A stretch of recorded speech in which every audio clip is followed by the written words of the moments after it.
Beware! You have shaken your hands loose from the rope of obedience, and broken the divine fort around you by resorting to pre-Islamic rules. Certainly, it is a great blessing of Allah, the Glorified, that He has engendered among them unity through the cord of affection in whose shade they walk and take shelter. This is a blessing whose value no one in the whole world realizes, because it is more valuable than any price and higher than any wealth. You should know that you have again reverted to the position of the Bedouin Arabs after immigration to Islam, and have become different parties after having been once united. You do not possess anything of Islam except its name, and know nothing of belief save its show. You say, the fire, yes. But no shameful position, as if you would throw down Islam on its face in order to defame its honor and break its pledge, for brotherhood, which Allah gave you as a sacred trust on His earth and a source of peace among the people. Be sure that if you incline towards anything other than Islam, the unbelievers will fight you. Then there will be neither Gabriel nor Michael, neither Muhajirin nor Ansar to help you, but only the clashing of swords, till Allah settles the matter for you. Certainly, there are examples before you of Allah's wrath, punishment, days of tribulations and happenings. Therefore, do not disregard His promises, ignoring His punishment, making light His wrath and not expecting His violence, because Allah, the Glorified, did not curse the past ages except because they had left off asking others to do good acts and refraining them from bad acts. In fact, Allah cursed the foolish for committing sins and the wise because they gave up refraining others from evils. Beware! You have broken the shackles of Islam, have transgressed its limits, and have destroyed its commands. Beware! Surely Allah has commanded me to fight those who revolt, or who break the pledge, or create trouble on the earth. As regards pledge breakers, I have fought them; as regards deviators from truth, I have waged holy war against them; and as regards those who have gone out of the faith, I have put them in serious disgrace. As for Satan of the pit, he too has been dealt with by me through the loud cry with which the scream of his heart and shaking of his chest was also heard. Only a small portion of the rebels has remained. If Allah allows me one more chance over them, I will annihilate them except a few remnants that may remain scattered in the suburb of the cities. Even in my boyhood I had lowered the chest of the famous men of Arabia, and broken the horn points, that is to say, defeated the chiefs of the tribes of Rabi'ah and Muzar. Certainly, you know my position of close kinship and special relationship with the Prophet of Allah, peace and blessing of Allah be upon him and his descendants. When I was only a child he took charge of me. He used to press me to his chest and lay me beside him in his bed, bring his body close to mine and make me smell his smell. He used to chew something and then feed me with it. He found no lie in my speaking, nor weakness in any act. From the time of his weaning, Allah had put a mighty angel with him to take him along the path of high character and good behavior through day and night, while I used to follow him like a young camel following in the footprints of its mother. Every day he would show me in the form of a banner some of his high traits and commanded me to follow it.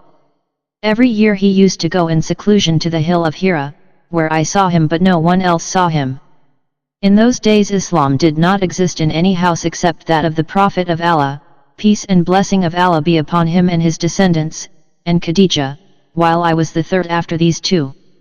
I used to see and watch the effulgence of divine revelation and message, and breathed the scent of prophethood. When the revelation descended on the Prophet of Allah, peace and blessing of Allah be upon him and his descendants, I heard the moan of Satan. I said, O Prophet of Allah, what is this moan? And he replied, this is Satan who has lost all hope of being worshipped. O Alf, you see all that I see and you hear all that I hear, except that you are not a prophet, but you are a vicegerent and you are surely on the path of virtue. I was with him when a party of the Quraysh came to him and said to him, O Muhammad, you have made a big claim which none of your forefathers or those of your family have made. We ask you one thing, if you give us an answer to it and show it to us, we will believe that you are a prophet and a messenger, but if you cannot do it, we will know that you are a sorcerer and a liar. The messenger of Allah said, what do you ask for? They said, ask this tree to move for us, even with its roots, and stop before you." The Prophet said, "Verily, Allah has power over everything. If Allah does it for you, will you then believe and stand witness to the truth?" They said yes. Then he said, "I shall show you whatever you want, but I know that you won't bend towards virtue, and there are among you those who will be thrown into the pit, and those who will form parties against me."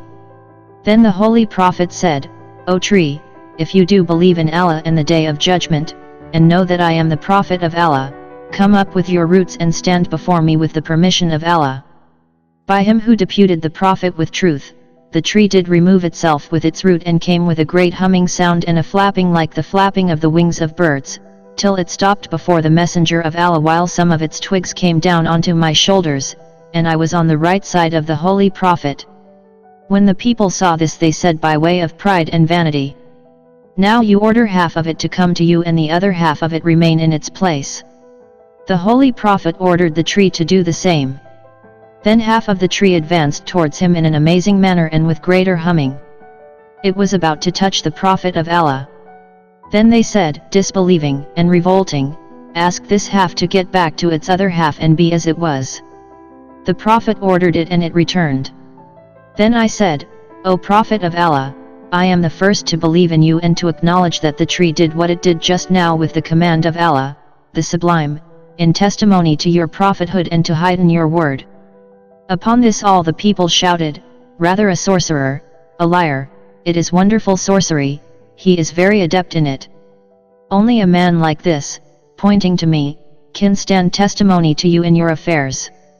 Certainly, I belong to the group of people who care not for the reproach of anybody in matters concerning Allah.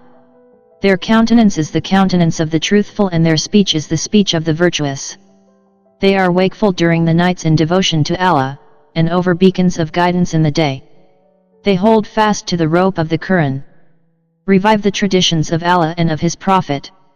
They do not boast nor indulge in self-conceit, nor misappropriate, nor create mischief. Their hearts are in paradise while their bodies are busy in good acts.